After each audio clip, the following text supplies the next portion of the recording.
Independent School District Board of Trustees to order. Please let the record show we have 6 trustees in attendance tonight, and this meeting has been duly called, and notice of this meeting has been duly posted for time and manner required by law.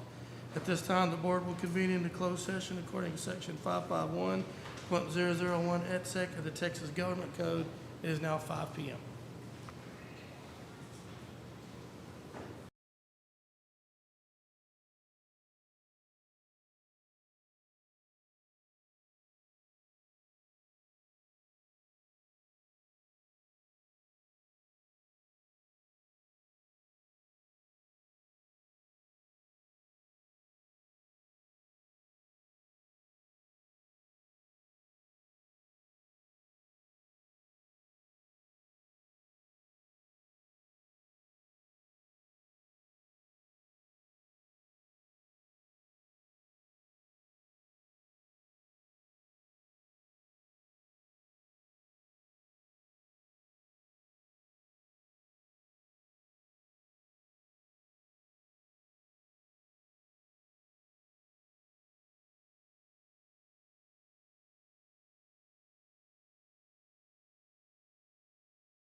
6:26, the board's going to reconvene back into open session.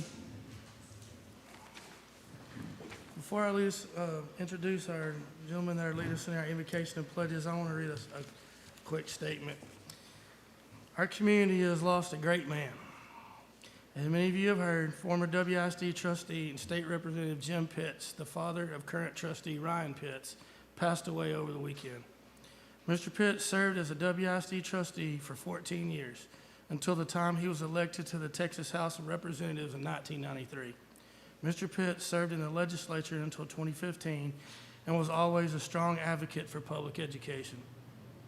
In a 2013 article, Texas Monthly wrote that Mr. Pitts was truly one of the great lawmakers of his era.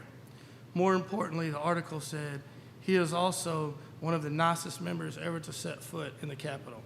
Everybody likes him. Our thoughts and prayers are with the entire Pitts family and Mr. Pitts' many friends.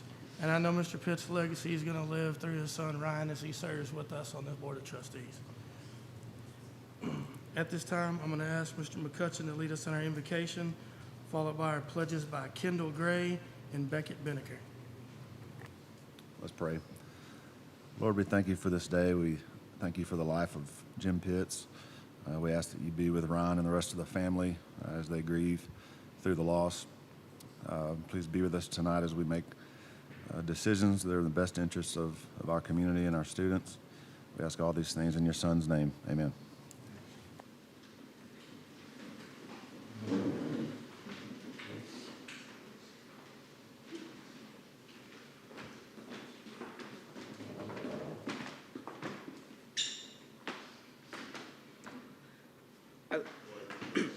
To the flag of the United States of America and to the republic for which it stands, one nation, under God, indivisible, with liberty and justice for all. Honor the Texas flag. I pledge allegiance to thee, Texas, one state under God, one and indivisible. Can I take y'all's picture and come right here?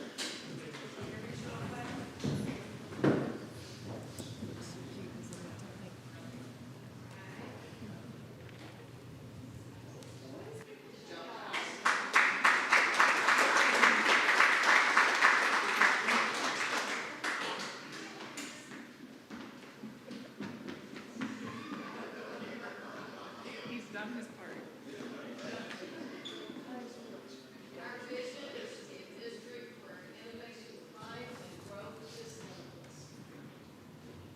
We value choices because they make us unique and applicable to our own. We value a collaborative culture that honors and supports all who positively impacts the lives of our students. We value an environment of belonging that respects individual differences and ensures equality for all. We value relationships that broaden learning experiences and enrich our community. Next item on our agenda would be our open forum.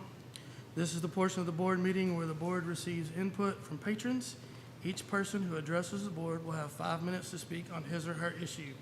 Because of the posting requirements of the Open Meetings Act, board members will not ask questions of the patron nor answer any questions posed by the patron. No action can be taken on any issue presented during the patron comment section of the board meeting. Patrons addressing the board will be notified when they are approaching the last 60 seconds of their allotted time to speak. When I call your name, please step to the podium and state your name and address for the record, please. So our one and only speaker would be David Nix and Jamie Borders. I believe we have a tag team going on tonight. So if you guys will step to the podium and state your name and address for the record, please. Ms. Timmerman to my left, your right, will be the timekeeper, and she'll let you know when you have approximately 1 minute remaining.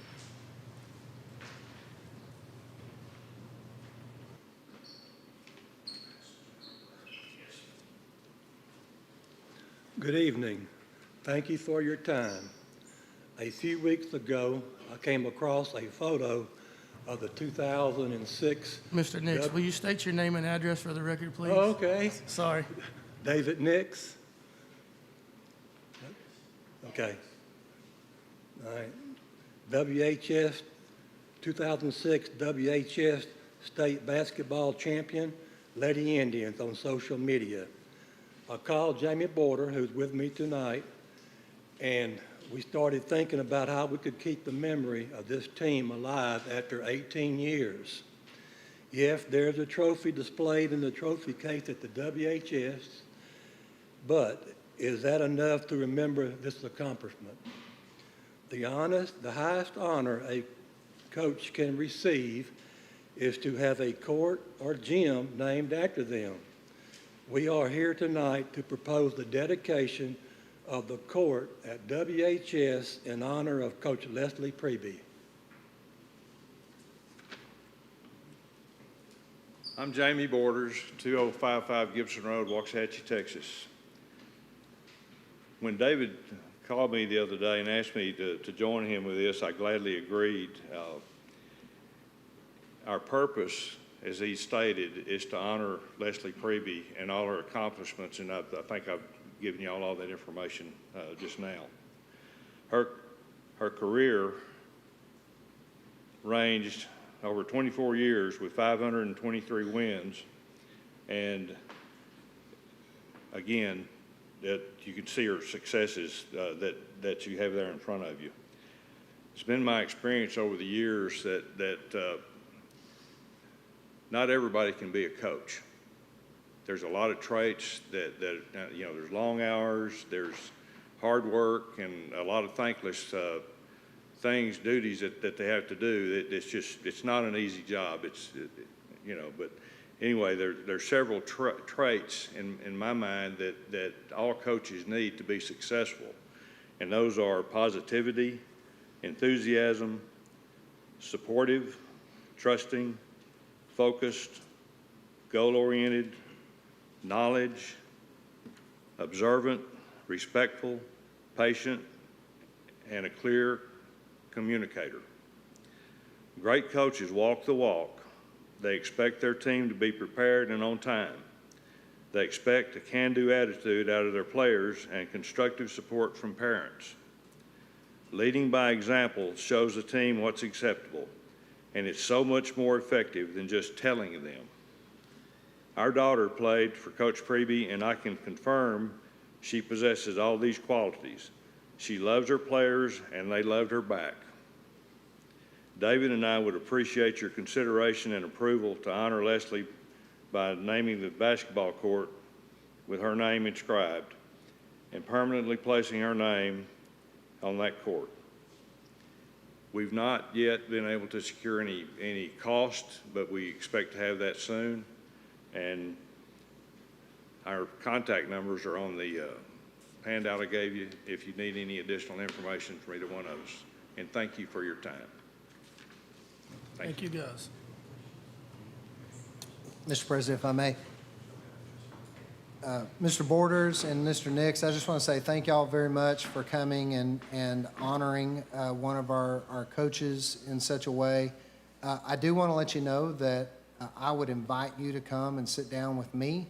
We can talk through the process that we've established for naming our facilities and parts of our facilities. We have a facilities naming committee that actually has been very recently doing work, as you know, naming some of our new campuses. And so I'd be happy to have a conversation about next steps on following that process. Great. Okay? Thank you so much. Absolutely. We'll be in touch. Thank you. Thank you. Okay, next item on our agenda would be report. Report A would be the superintendent's report. Hollingsworth. Thank you, Mr. President, members of the board. So I wanted to just share with y'all, I'm privileged to have taken part last week in the Texas Association of School Administrators Future Ready Superintendents Leadership Network Design Team. FRISLN is what it's called for short. And just as a reminder, that's a network of school districts and superintendents throughout the state of Texas. There's currently 58 districts in the state. This is all through TASA, and it's focused on leadership and transformation based upon it's now an old document, but it's actually about to get a refresh, and that's the TASA visioning document, creating a new vision for public education in Texas. There are 3 learning experiences that take place throughout the year, and I'm honored to be a part of the design team that helps to create those learning experiences. I actually will serve on the Terrell ISD design team with 3 other superintendents, and we get to help design that learning experience that'll take place in December. So it's a real privilege for me to get to be a part of that, and I'm happy to represent Waxahachie ISD as a member of that team. This is just an overview of all the things that are about to happen. These are back to school dates for our families, and that's a lot to read, but I just wanted to point out to y'all, as you well know, there's a lot of big stuff that's about to happen in the school district. Our first day of school will be Wednesday, August the 14th.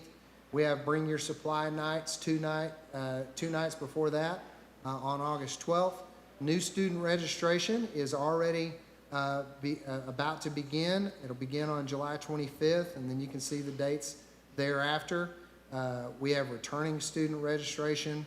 We have our freshman orientation that will take place at Waxahachie High School. Junior high school scheduled pickup. It's going to be a busy time, but a really, really good time for our students and for their families in Waxahachie. I wanted to also share with you, with July and August also comes professional learning. On July 30th and 31st, we'll have our onboarding training for our newest teachers in WISD. They have technology pickup on that day. That takes place at our TLI building.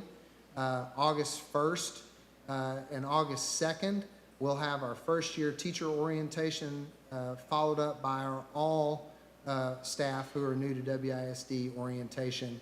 And so that's all happening, and so wanted you to be aware of some of the dates associated with that. And then this gets a lot more down in the weeds in terms of the things that will be going on. And this gives you just kind of a quick overview when teachers return. So our teachers all return on August the 5th, and they come back to a work day. So they have a work day in their classrooms throughout the district. And then August the 6th, we'll have time on campuses in the morning.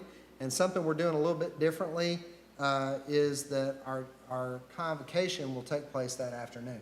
So the afternoon convocation at Mike Turner Gymnasium at WHS will start at 2 o'clock on the afternoon of August the 6th.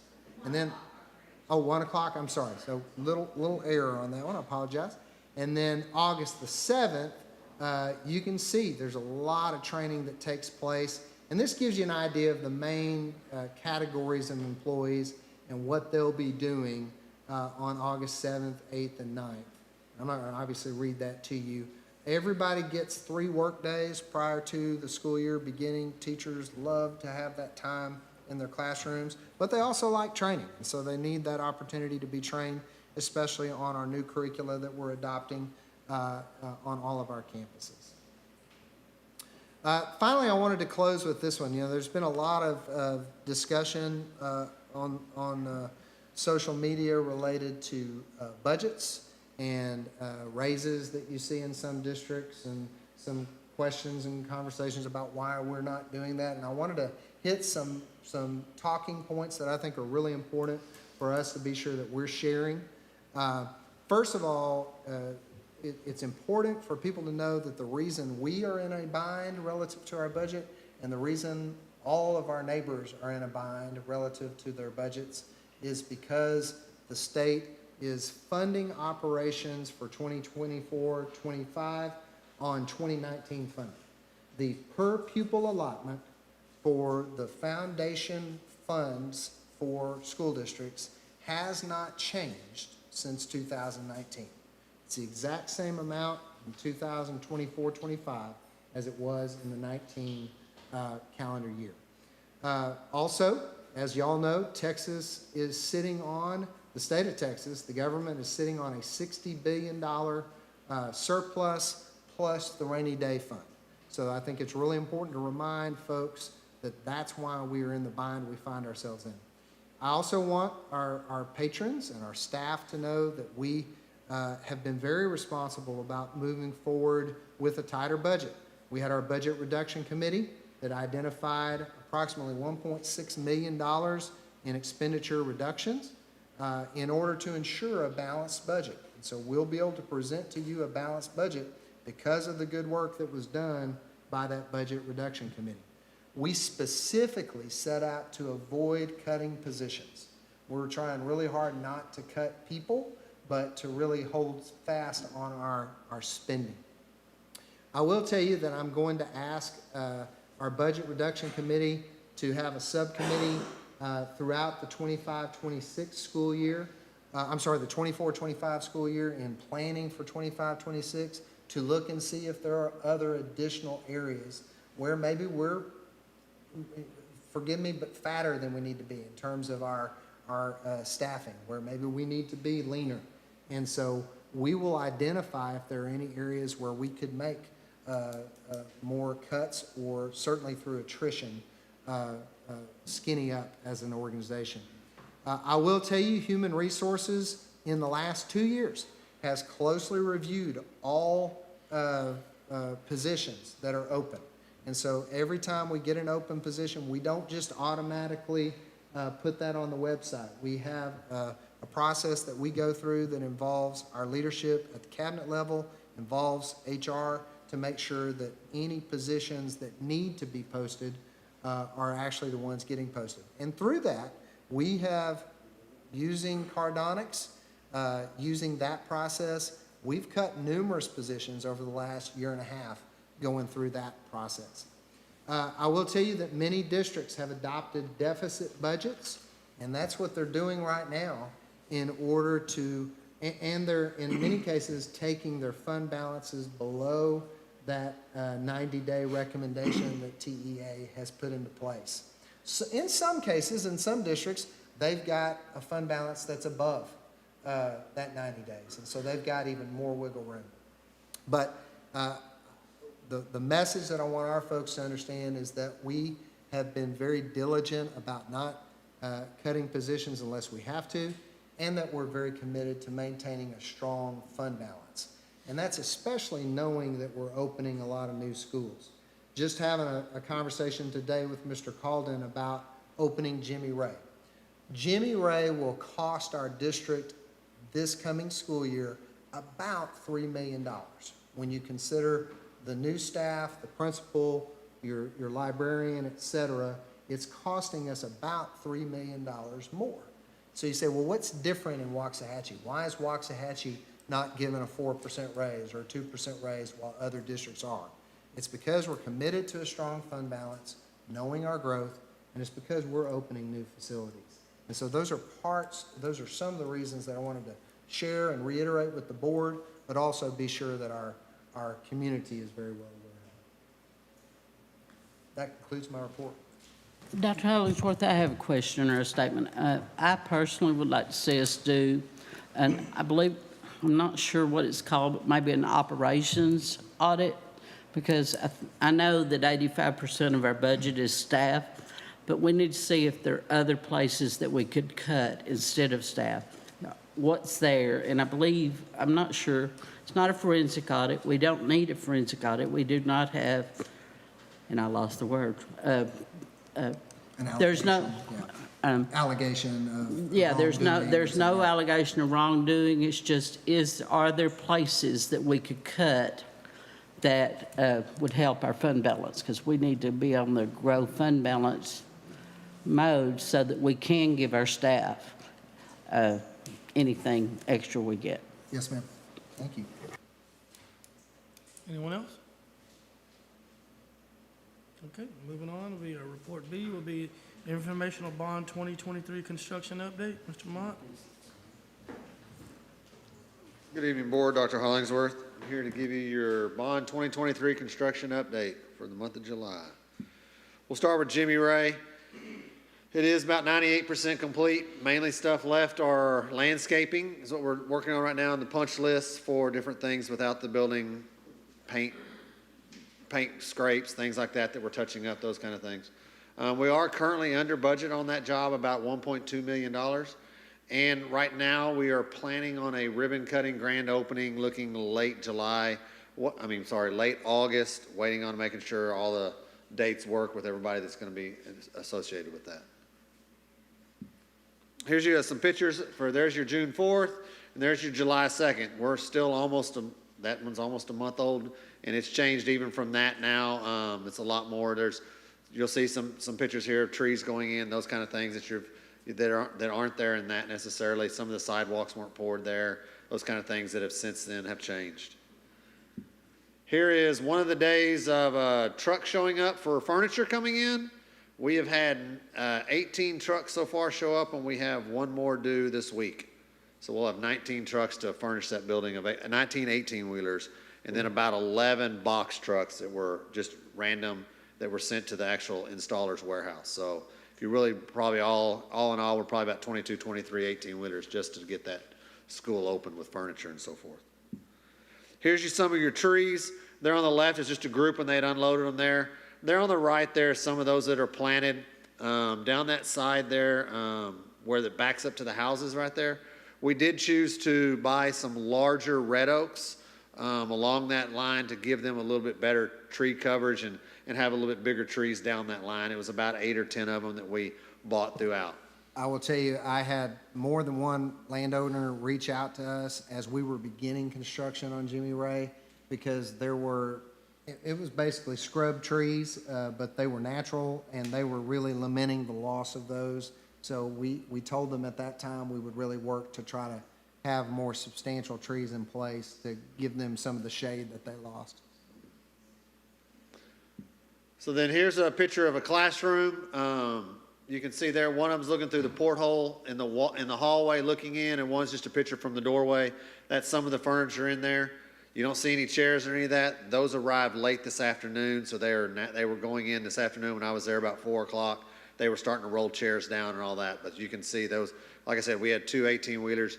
We had 900 chairs arrive today for that building. It just kind of lets you know how many chairs are in a 800 classroom, 800 kid school. Here's a picture of the library. Books are due late this week, early next week. They'll be coming in, start being put on the shelves there.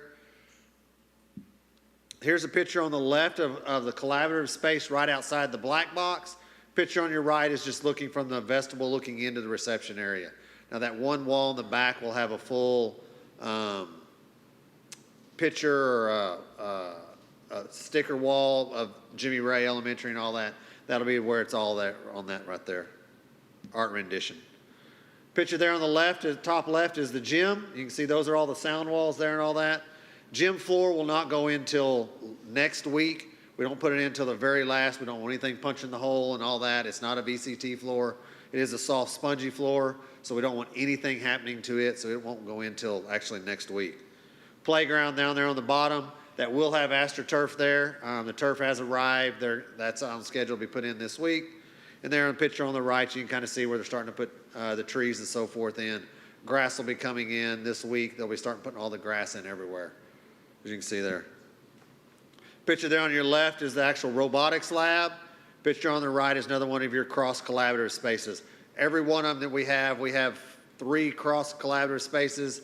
We've got 5 total collab spaces, I guess 6 total in the building. Every one of them has different seating in it. So it's not the same thing over and over. It makes it more inviting, more different. As you can see the nice fun seating along with some tables there. Some of it may have tables and chairs. It's all a little different, so it keeps it very inviting all throughout the school there. Any questions on Jimmy Ray? I have a question about the collaborative spaces. So you see maybe a door, is that into the classroom, and then those are the collaborative spaces outside? No, the door you see there is probably either custodial, could be reading recovery, dyslexia, things like that. The classrooms are actually all on the side of the building, not in the middle. Those are right down the middle of the building, Okay, thank you. if that makes sense to you. Yeah, I just toured so many buildings and Right. saw different things. Yeah, so those are ones that we go from. So that building has two long hallways that run down it, and the classrooms are on the outside, and the collaborative spaces are cross spaces to go from left to right if you needed to go. Okay, thank you. Any other questions? We'll move on to Wyoming STEAM. That project right now, we're about 70% complete there. It is on time to be opened in January, and currently we're approximately about $2.2 million under budget currently. There's just some pictures of that one right there. You can see that, it's cleaned up a lot in a month, and there's a lot going on externally and internally on that one. There's your front picture of it a month ago. If you see it now, you'll see some pictures here in a minute. Even that's changed from drastically, and from, that was actually July 2nd. That picture was taken. Right now, the big things we have going on out there, if you've been out there, Business 287 is closed down at times. It's one lane because we're putting the acceleration and deceleration lanes. Those are scheduled to be finished by the first week of August, and mainly that first week of August, they'll just be striping them. They'll be finished with the work before then, and when they go to striping them, from what I'm being told, they won't close them. They'll just move 2 lanes over to one side and 2 lanes over the other. It won't be a closed lane while they're striping them on that. We have all the roofings completed in the whole building. The sheetrocking is completed in areas A, B, C, and D. It's mainly going on in E. The exterior masonry is ongoing. It's actually, after being out there today, it's actually about 95% complete. They've had a lot recently go through. And then the MEP is ongoing. We started polishing some of the concrete for the floors. All those classroom floors will be polished concrete. We have started seeing that, and I've got you some pictures of that coming up. Painting again is ongoing. We're waiting for Encore to do the bore under 287 because the pull box is over at the high school side. So we have to bore under a 30-inch bore, and they're scheduled to do that. We just got the bill for it, so we've just paid it. It'll be paid tomorrow, and then they'll schedule it instantly after that to be done.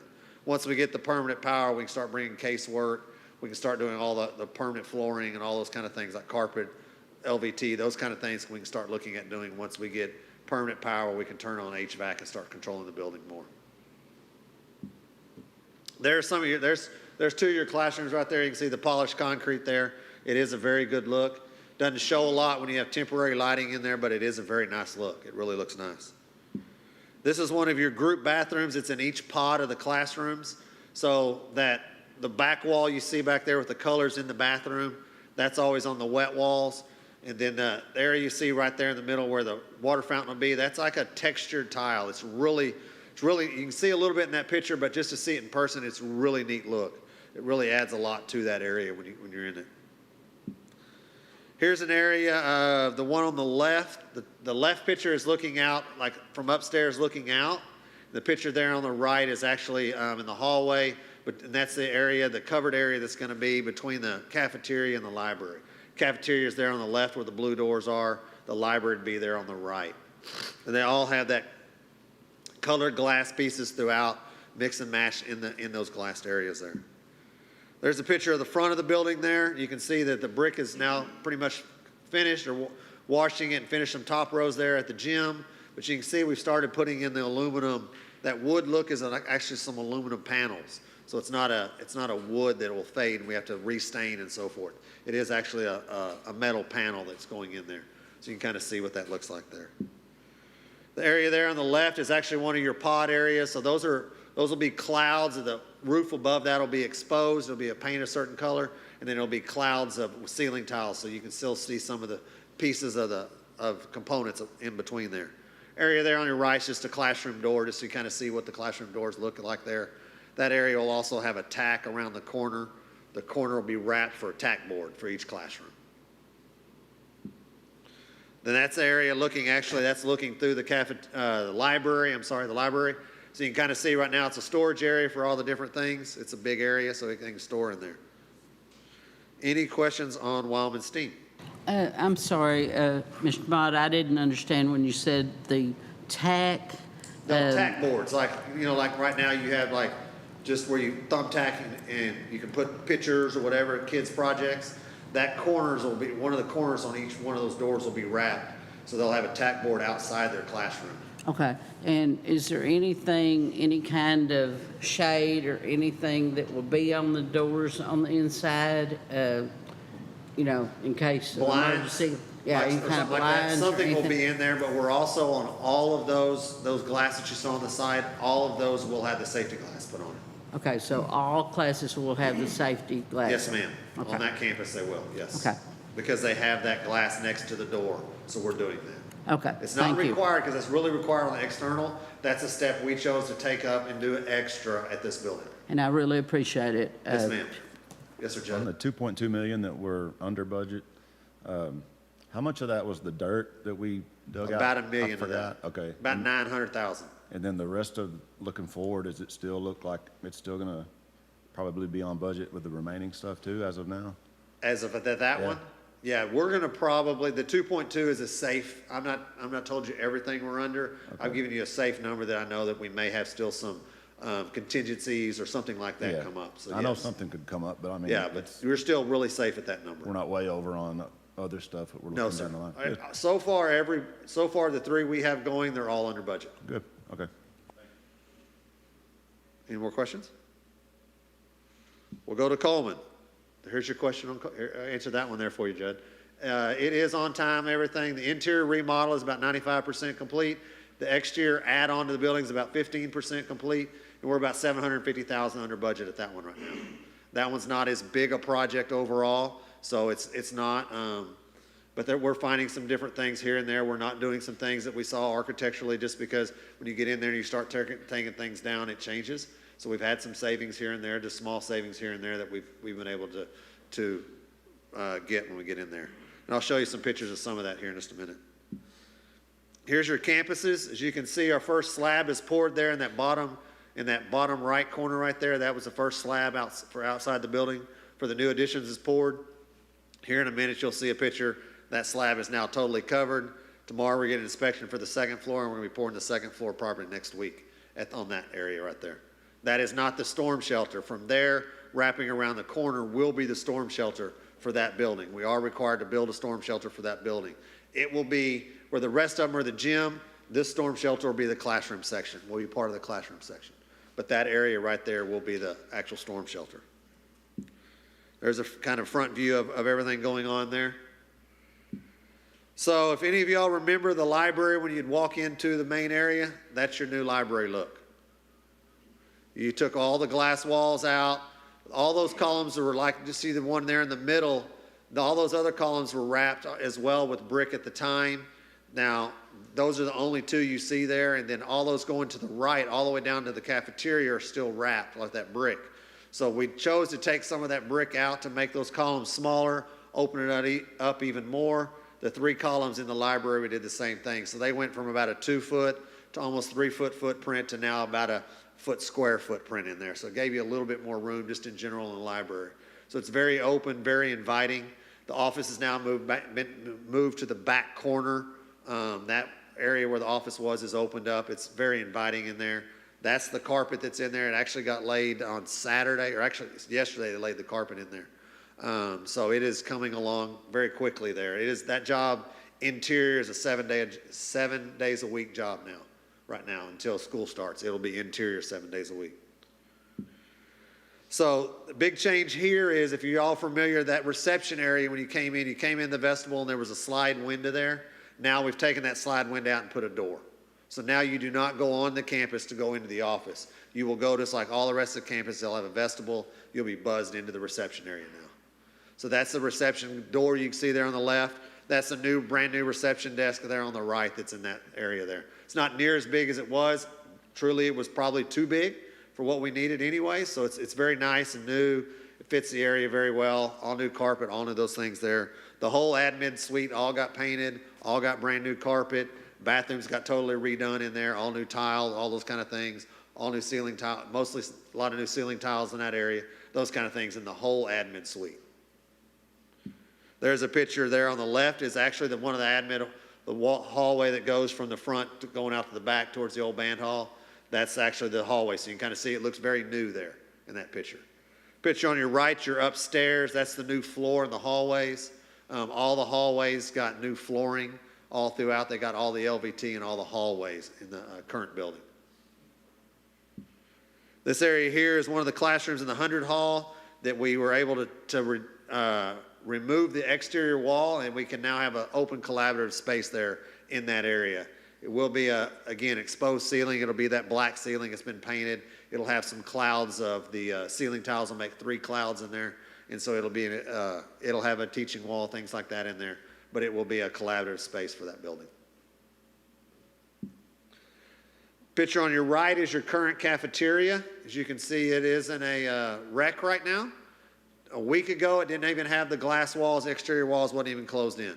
It was not even what you saw right there. You'd have said a week ago, if I'd have given you a picture there, you'd have said, are we even going to make it? and I said the same thing. We are going to make it. It is going to happen.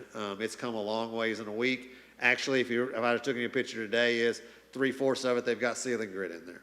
So they're going very quickly now that everything's starting to go in. That's really the main focus left, is that area right there that's left. And then the old band hall is the other one, the two that we have focus.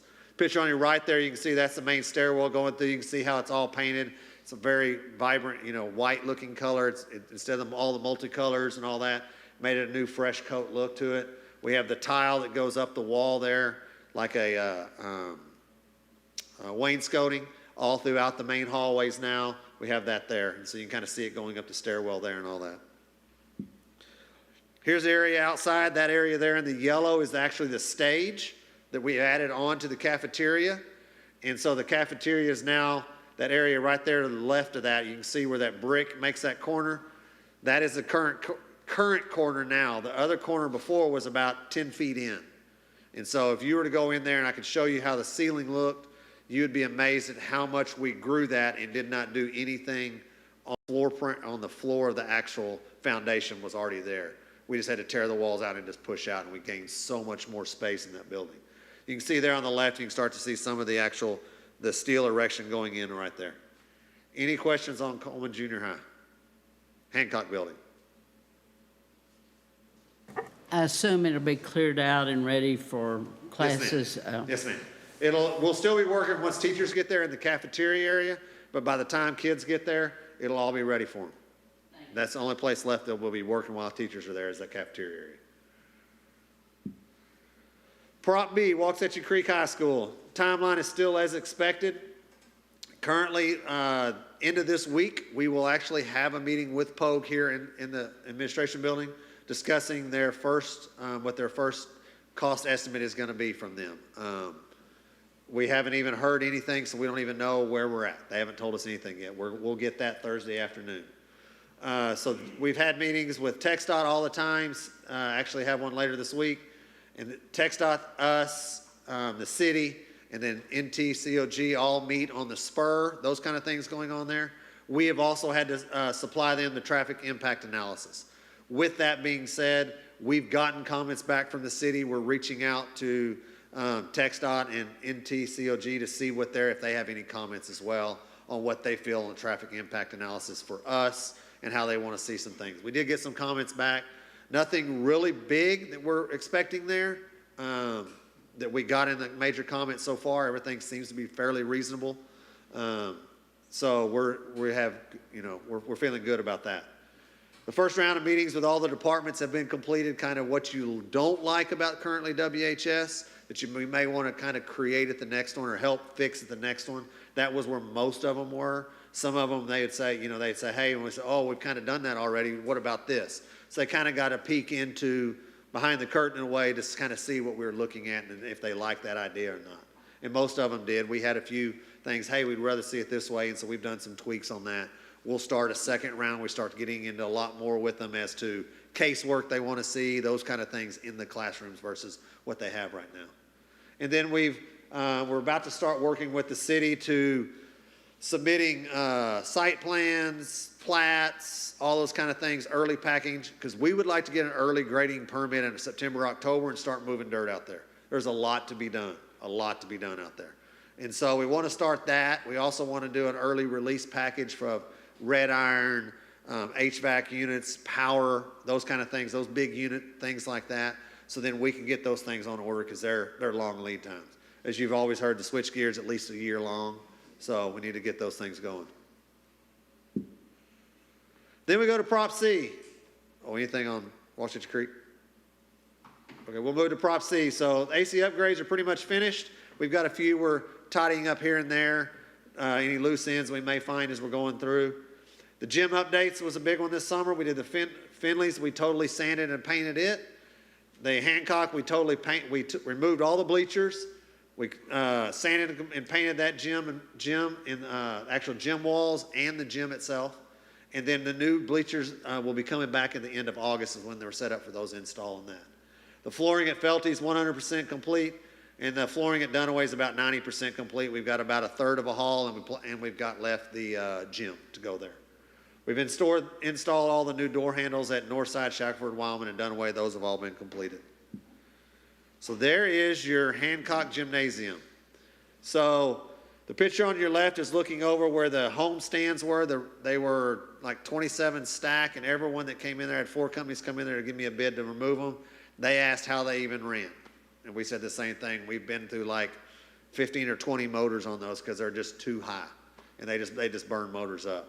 You shouldn't be over about 16. But somehow got 27 stack in there. So those bleachers got removed. We will not be going back with those. The picture on your right, you see where it's painted about 1/3 of the way down or 2/3 of the way down the wall. That's where the bleachers will be going, so we didn't paint all the way down because the bleachers are going to cover that anyways. And that is in line with what we have at all the other junior highs. We have one side of stands at all the others, and it just worked out well for us. But you can see that floor looks amazing. It looks like a brand new floor in there. We've painted all those walls, everything. It looks really nice in there now.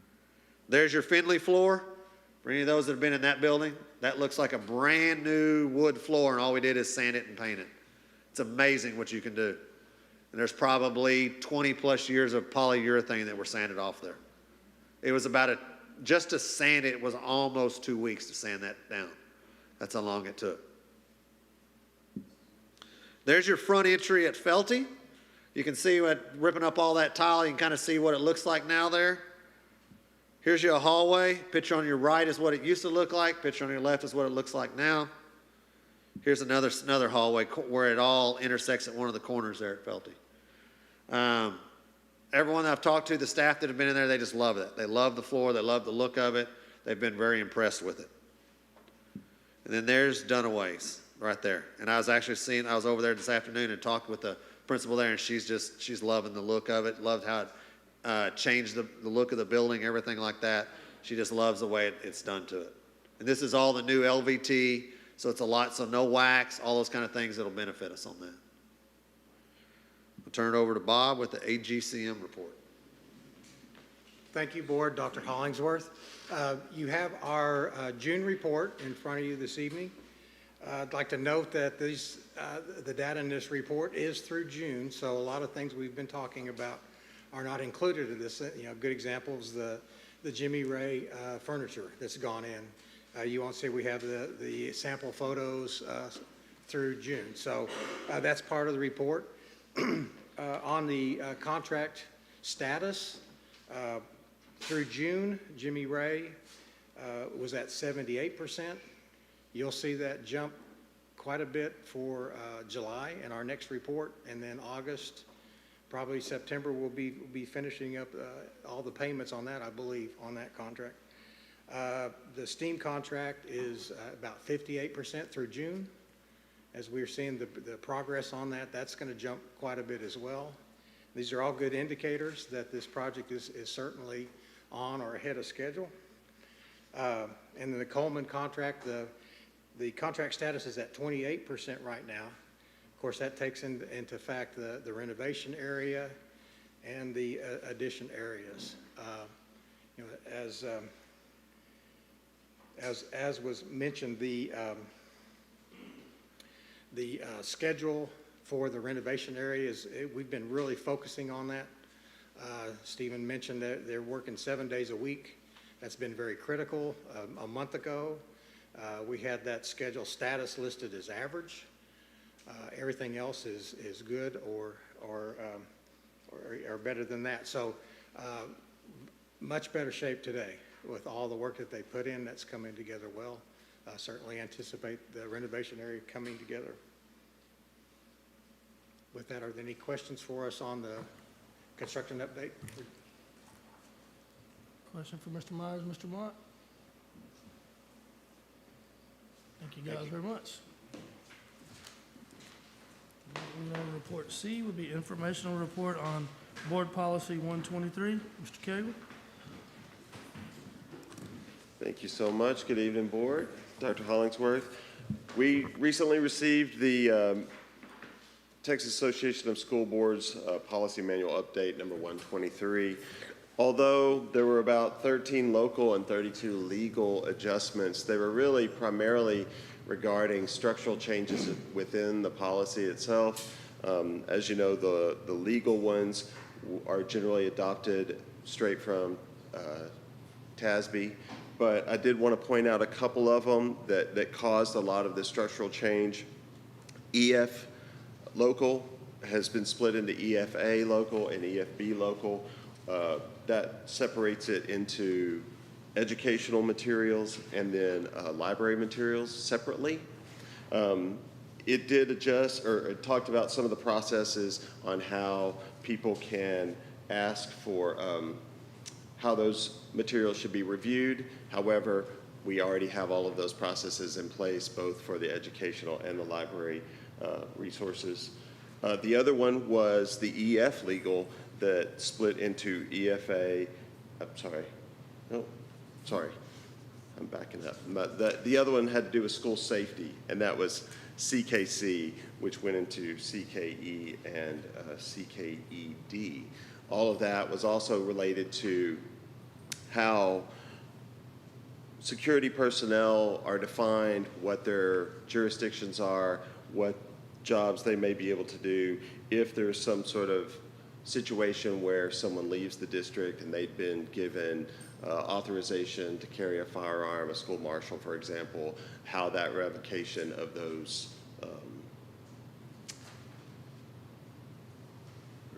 privileges, yeah, thank you, Dr. Avery. Those privileges would be revoked if they left the district. But there again, the board adopted a brand new process for how we handle our security in last month's board meeting. So there again, nothing really that needs to be changed. We will be, as an administrative staff, looking over the local policies where we may be making some adjustments. This was scheduled for April, but with the resignation of Mr. Avenshine, it has been rescheduled for next week. So if anything comes up with that discussion, certainly we'll come back to the board. And as you can see, there is an anticipated update 124 that may be coming by the end of the year. Any questions? Questions for Mr. Cagle? Thank you, board. Thank you, sir. We have report D would be the informational report regarding the WISD employee handbook. Mr. Burkhalter? All right, good evening, board. This evening, we are bringing the employee handbook to you as an informational item. As you know, the book does not need or require board approval, but is for information only. The adjustments this year were fairly minor, as it wasn't a legislative year. Some of the changes were primarily editorial and formatting changes, including changes in staff and adding Jimmy Ray. An additional change was in paychecks. There is a section added for instructions for employees to review the pay statements for accuracy. And then in payroll deductions and overpayments, there was a paragraph added as an explanation of overpayments and the whole repayment process, should that be needed. And then the other big change was about tobacco products and e-cigarettes, and that the topic was expanded to include the use of any nicotine products being prohibited. Do you have any questions? Okay, all right, thank you. Questions from Burkhalter? Thank you very much. All right, our last report will be the informational report on the 2024-2025 WISD student handbook. Yes, sir, board, thank You you. don't look like Sean. No, we're kind of a tag team, you know. No problem, Dr. Avery. So again, the student handbook is a review-only document, but we bring it to you tonight because we're going to get this document on our website soon because parents do sign off that they've read the student handbook. For the most part, really no substantive changes at all to this document. It's not a legislative year, so we hadn't had a lot of new laws passed. We are combing through it to make sure we have the right names of people that are responsible for particular areas. For example, Mr. Cagle is now our Title IX coordinator for the district instead of Mr. Avenshine. Also combing through it to make sure that any links that are there are active links, so that they work. So anyway, for the most part, no substantive changes to the student handbook this year. we want to make sure you guys had an opportunity to look at it, and if you have any questions, we're here to try to answer them. Dr. Avery, I was just looking on page 168. How are we going to require students to attend this tutorial? You have it highlighted for us on page 168. I mean, is it going to be offered during the day, or is it? It's 160, I'm sorry, well, I guess it's 168. I think it's 168 in your packet. Page 11 of the handbook. Okay, I'm sorry. Thank you for that.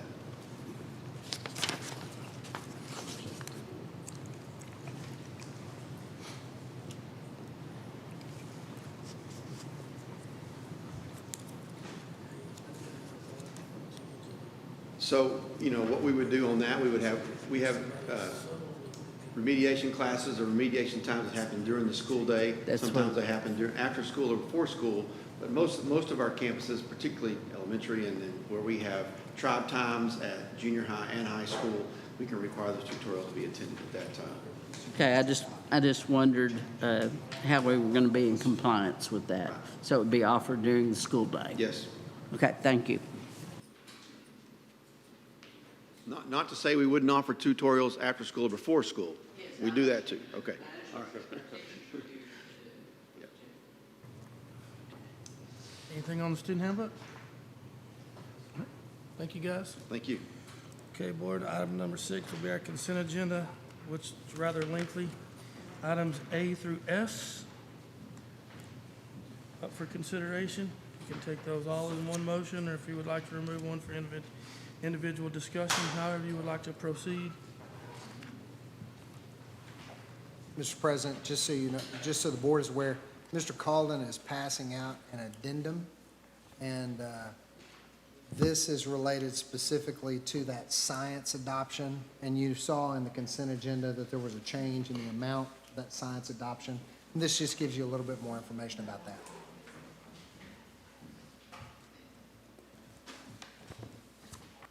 Yes, sir. This supports item R.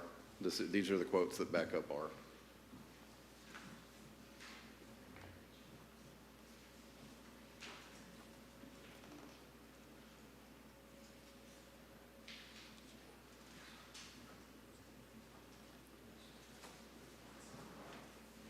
And I'm not sure, Mr. Calden or Dr. Hollingsworth, is this covered by a type of grant, or how is this covered? This would come from our instructional materials allotment, Okay. because it's our standard science adoption. It's our standard of science adoption. Okay, thank you. Yes, ma'am.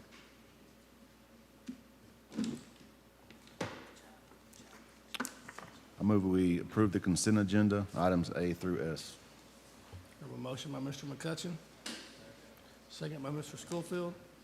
All in favor, say aye. Aye. All opposed, say nay. Motion carries 6-0. Okay, moving on to action item A, which be consideration with possible action to approve the board operating procedures. Dr. Hollingsworth? Thank you, Mr. President. The board will recall that we really began a process of reviewing our board operating procedures back in January. And we had a lot of help from Kim Caston from Region 10. She helped us work through our particular document, comparing it to kind of a boilerplate document that she uses with other school districts. And that's the result that you have here. We brought this to y'all for information in June, and we bring it to you tonight, and I urge your adoption of our new and updated board operating procedures. Just a quick note on page 397, which would be under section 9, voting, which would be E. I would ask that we adopt this with the change by changing the word "and" to "or." That could get rather confusing if we require both. Trustees shall vote by show of hands or voice. Correct. I think that would be a wise amendment. Any questions or comments about that, Lord?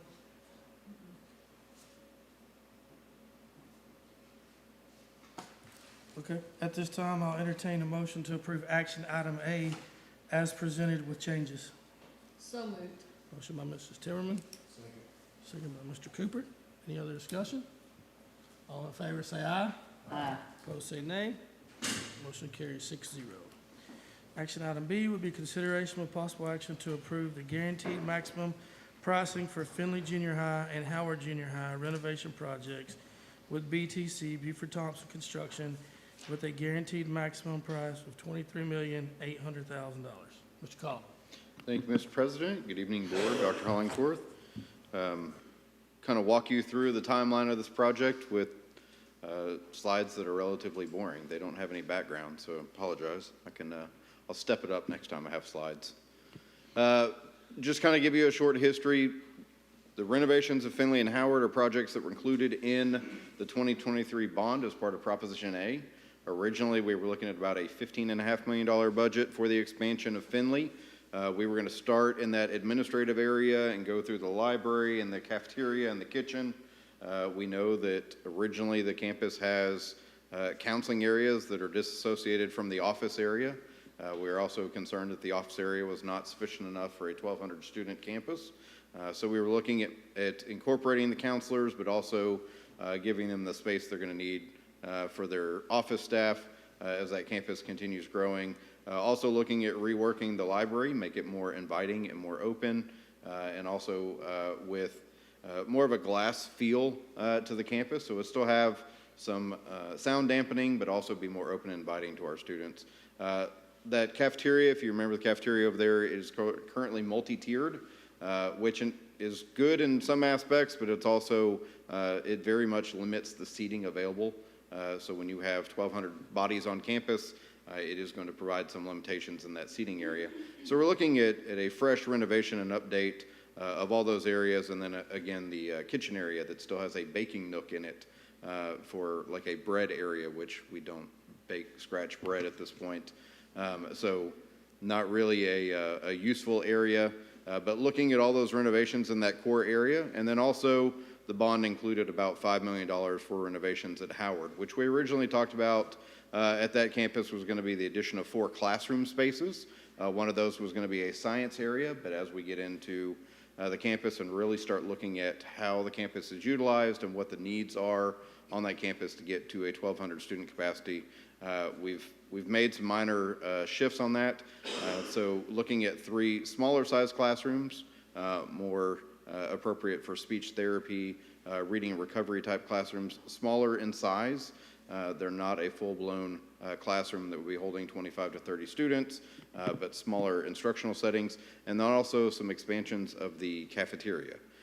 There are some concerns in that cafeteria that 1,200 student capacity may give us some problems in that cafeteria, so we are looking at some expansions of that cafeteria.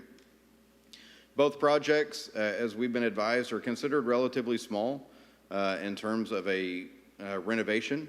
So we did group them together to try to get some better pricing and more interest from contractors as we went through this process. And we did identify about $2.5 million, $2.6 million of critical items that were so critical to each campus. They were also listed in Proposition C. So that way we could guarantee that with passage of A or C that those items were going to get completed. The reason it's important is Proposition A being completed, those items can be addressed in Proposition A or Proposition C. They don't get double addressed. So it will free up some funds either way. In this scenario, we're going to address these items in Proposition C with Proposition C funds to free up some additional funds in Proposition A for the renovations of the campuses.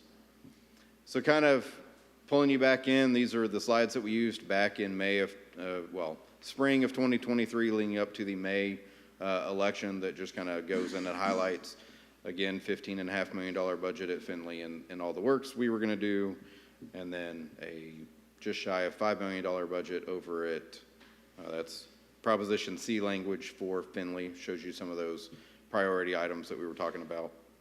And then over at Howard, just shy of $5 million budget for the campus renovation, and then some of the Proposition C items over at Howard Junior High. Yes, ma'am. Okay, so I believe Findlay and Howard have their theater connected, their stage connected to the cafeteria.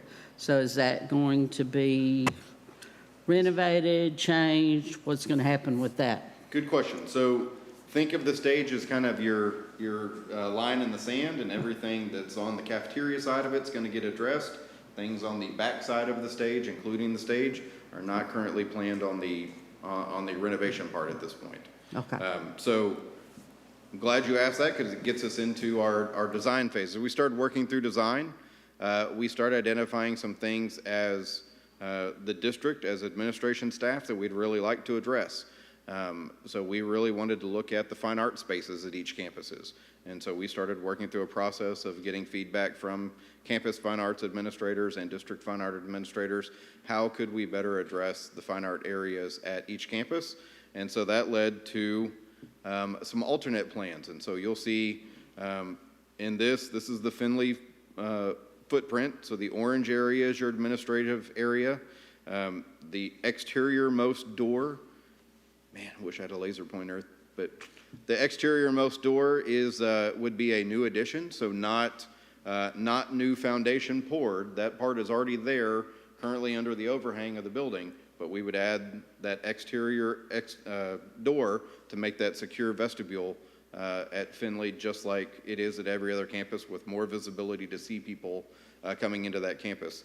The interior of those two doors is your current exterior doors that are at the campus. You'll see a reshaping of the area off to the left over there. We're looking at putting the counseling suite in that area, and also the security officer. But you'll see we just keep going right through the middle of the building, with the yellow space being the library and making it more open and inviting, but also more functional. It does have a current multi-level platform within that library that uses up some space. And then the red area with the dots on it, those are columns. That's the current cafeteria area. And so you will see some renovation work there. And then across the way, the little wedge-looking shaped area, that's the kitchen area. You'll see significant renovations in that kitchen area as we make it more functional and usable. The additional red space is freezer cooler space, along with dry goods storage. That will have to go outside of the current building to give them the space that they need. And then the wish list in the pink areas are all of the fine art areas that Ms. Kriegel, we were just kind of talking about. So we had additional ideas of things that we would really like to address to make sure that Findlay is as on par with the new Coleman Junior High as it can be. Simply, those are items that as we went through pricing, we're going to have to continue to leave as an addendum, as an alternate to our plans, as we're simply just not able to accomplish those at this point. And at Howard, again, the blue area, the areas that we're touching, so on the left side of the blue area are some areas that are currently they're an outdoor porch area outside the cafeteria, areas that already have foundation that we can go in and we can make those internal spaces, smaller classroom or larger office spaces. And then on the right side of the blue area, you see kind of a dashed line over there. That would be an expansion to the current cafeteria. So it would enlarge that cafeteria and make it a much larger, more usable space. We are talking about some additions or some renovations in the stage area at Findlay, and then the tan peach color. They are real fun when they come through from PowerPoint or PDF and do other colors. But the peach area, those are areas we would like to touch. That's in the fine arts area, and that is an addendum and alternate that we're looking at for the Howard campus. So as we kind of walk through the base bid at Findlay, again, touching things that were not purple on that one, and the base bid at Howard, touching things that were not the tan color, we came out to $23.8 million combined for those two projects when we went out to do pricing. If you remember, back originally, our budget for both projects all in was about $20.6 million. We had 5.5 at one campus and a little bit under 5 at the other at Howard. So we were significantly over our budget at that point. So our alternatives, we went ahead and priced our alternates. That came out to about $4.7 million to do all the work that we'd like to do in the fine art areas. Howard's alternate is highlighted because it's our priority of the two alternates. So Mr. McCutcheon, you asked a question earlier during the construction report. Mr. Mott had highlighted about 1.2 million at Jimmy Ray and about 2.2 million at Wyoming Steam Academy. We are going with those as good and fast numbers. That's kind of the reason Stephen is telling you those. They're not the full number, but those are numbers we expect to realize.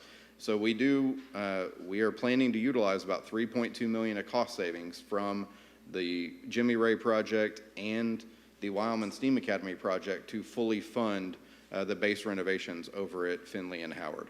Now, Mr. Mott also presented that we're about $750,000 under budget at the moment at the Hancock building. So if we realize additional savings from Jimmy Ray, Wyoming, and the Hancock project, we hope to be able to fund that 1.2 million alternate renovation that's listed right now at Howard. Honestly, I don't know that we're going to realize the savings to do the Findlay alternate at this point, that we may have to come back later in 2027 with another bond to address that. But we are trying our best to stretch our dollars as far as we can and pull these projects off as we realize those savings.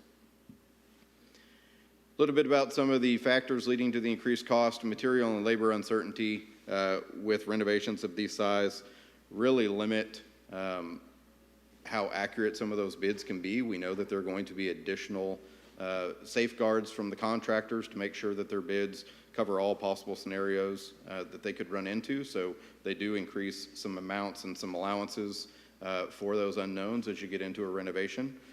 Market pricing adjustments have exceeded our expectations, quite frankly. When we went to put these bid amounts together, or these project amounts, back in the spring of '23, we did include some cost escalation and some inflation adjustments.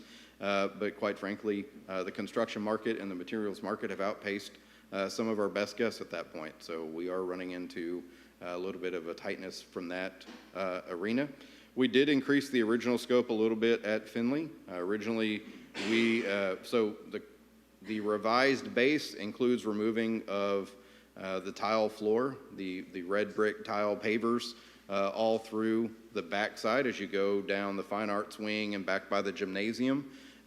That is an add-on to the original bid scope because we thought it would look really weird to have no tile pavers anywhere in the building except in that fine arts and athletics area.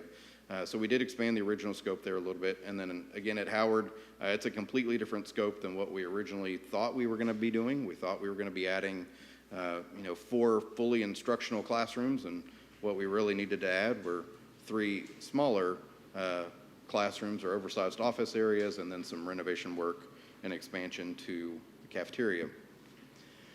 So looking at guaranteed maximum price, because the savings that we've identified to Mr. McCutcheon's question earlier are out of Proposition A, and these projects are also out of Proposition A, we can utilize those cost savings from other Proposition A projects on these projects. So that was really beneficial to us at this point. As stated, we are looking at about $3 million of savings from Jimmy Ray and Wyoming that we are going to reallocate to this project. And then if necessary, or if realized, if we see additional savings from those projects, we can look at funding the alternates on these projects as listed. Again, priority order would be Howard first and then the Findlay area. So the proposed guaranteed maximum price is $23.8 million. We do have a summary report from BTC of all the bids that have been tabulated and reviewed. Their guaranteed maximum price listed as $23,653,265. So it is below the $23.8 that we've presented. We do feel good about the quotes that are the bids that have been received and about our vetting of it, and we believe we will get these projects in and on time for you. Are there any questions I can answer for you about these 2 renovation projects? Any questions for Mr. Calden? I know it was a lot of information. I will just make a note to the board. One of the other things that we're having to be mindful of is Frankie Lou Jett Elementary School. Because we're going to be a year behind when we thought we were going to be building that building, we just have to really keep that in mind in terms of that inflationary factor as well. So savings that we get here, the tendency to want to go and just put them all into those alternate projects, we have to just be mindful to really kind of keep our powder dry, because we just don't know where we're going to end up until we find that suitable spot for Frankie Lugette and get an estimate back on that.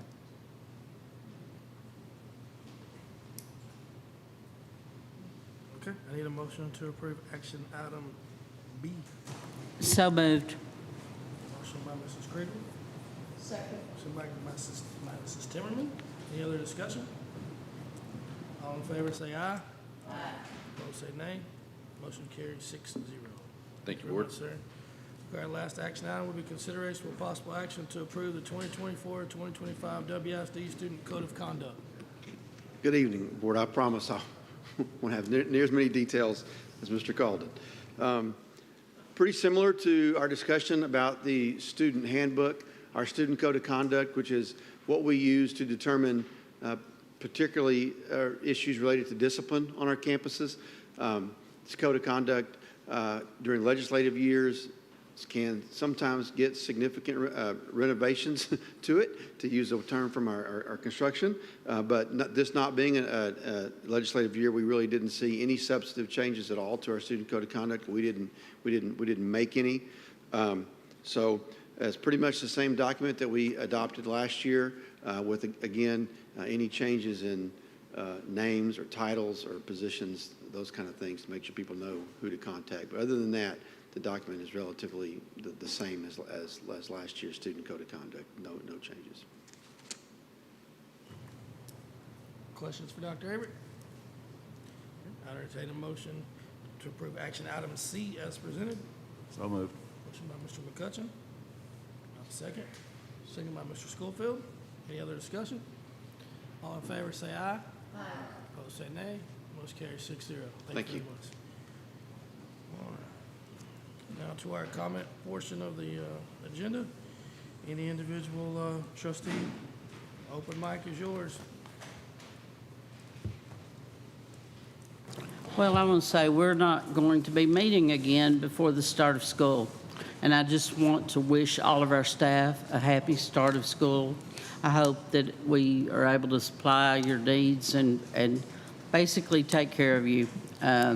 We will be having our budget meeting, and we're working to find any money we can for you. Also, I want to express my condolences to the Pitts family. Tim was a very dear friend of mine, and he will be missed. Thank you. Anyone else? Okay, at this time, I'll entertain a motion to adjourn. So moved. Motion by Mrs. Timmerman. Do I have a second? Second by Mr. Cooper. All in favor, say aye. Aye. Opposed, say nay. Motion carries 6-0. Thank you very much.